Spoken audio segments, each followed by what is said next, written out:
Mr. Vasudeva, have you signed the nomination papers? I have.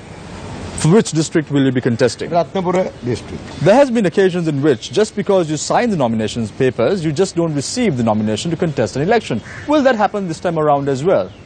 That will be only by some fraudulent intervention to Tipex and introduce another name in my name's place, which I doubt will ever happen. It has happened in the past. It may have happened in the past at the district levels or at local levels, but with Sushil Premajan as the secretary of the UPFA, it is never going to happen.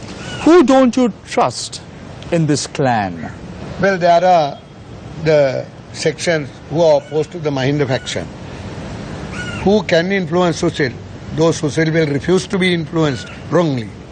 And therefore, they are the suspects who might come in to try and invalidate our nomination paper by a trick. Do you have a plan B in the event the names are Tipex, as you said before? No, we have no plan B except we have the last resort, the Commissioner of Elections. He will not allow a fraudulent practice. Who is your leader?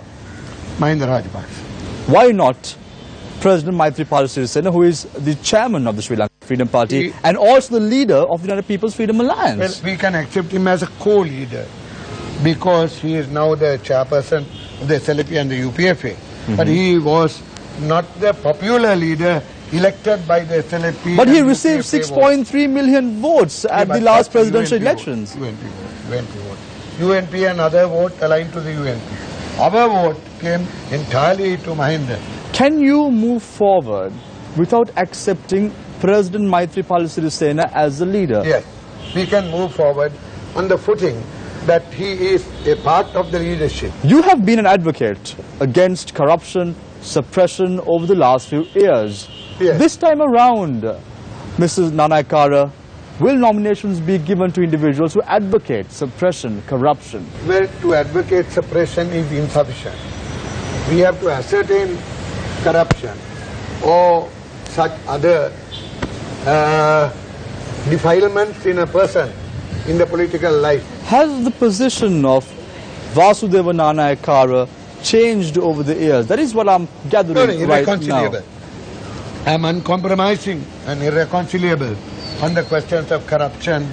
Or how many seats would the United People's Freedom Alliance garner at the next general elections? About 100. It would be probably over 100. 113 seats are needed to establish a government. Yes. How do you all intend to bring this or gain this 13? Those who will want to form a government joining us, or those who will want to join us in order to form a government. So we can accept it. Optimism alone, will that be sufficient to win the race? No. We have to make a assessment, objective assessment of the situation. Many are of the opinion that the United People's Freedom Alliance was thrown out of power during the last elections because of corruption, because of suppression. No. Have you all changed? No, I don't think that was the reason. What was the reason then? The reason was, firstly, perception of corruption and misconduct. Perception. Not that it was a major charge against the UPFA government by the people. Most important was the cost of living. Thirdly, the style of governance, which had a rough edge. From a president to just a parliamentarian, if elected, how do you foresee the future of former President Mahinda Rajapaksa? When he is elected, he will have sufficient numbers behind him in order to compel the president to call him up to form the government. Has the United People's Freedom Alliance named a prime ministerial candidate? No such naming is done at this stage. Prime Minister is nominated or appointed by the President after the elections, and before elections anybody is a candidate only.